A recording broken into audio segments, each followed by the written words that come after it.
Steak. Talaga? Steak. Sorry. Iniisip ko pa. I can't remember. Practical lang kasi. Hindi naman magawa yung hindi ba? Richard!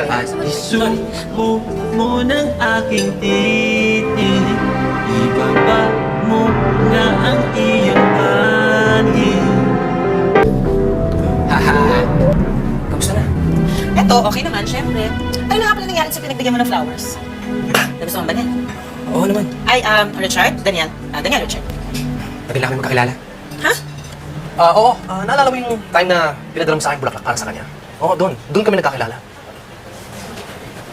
Siya ba yung girl? Oo. Wow, Richard, bilib naman ako sa'yo. Yung taste mo sa girls hindi nagbabago, ha? She's very pretty. Oo nga, Richard. Mag-swerte mo talaga kay Rosario, no?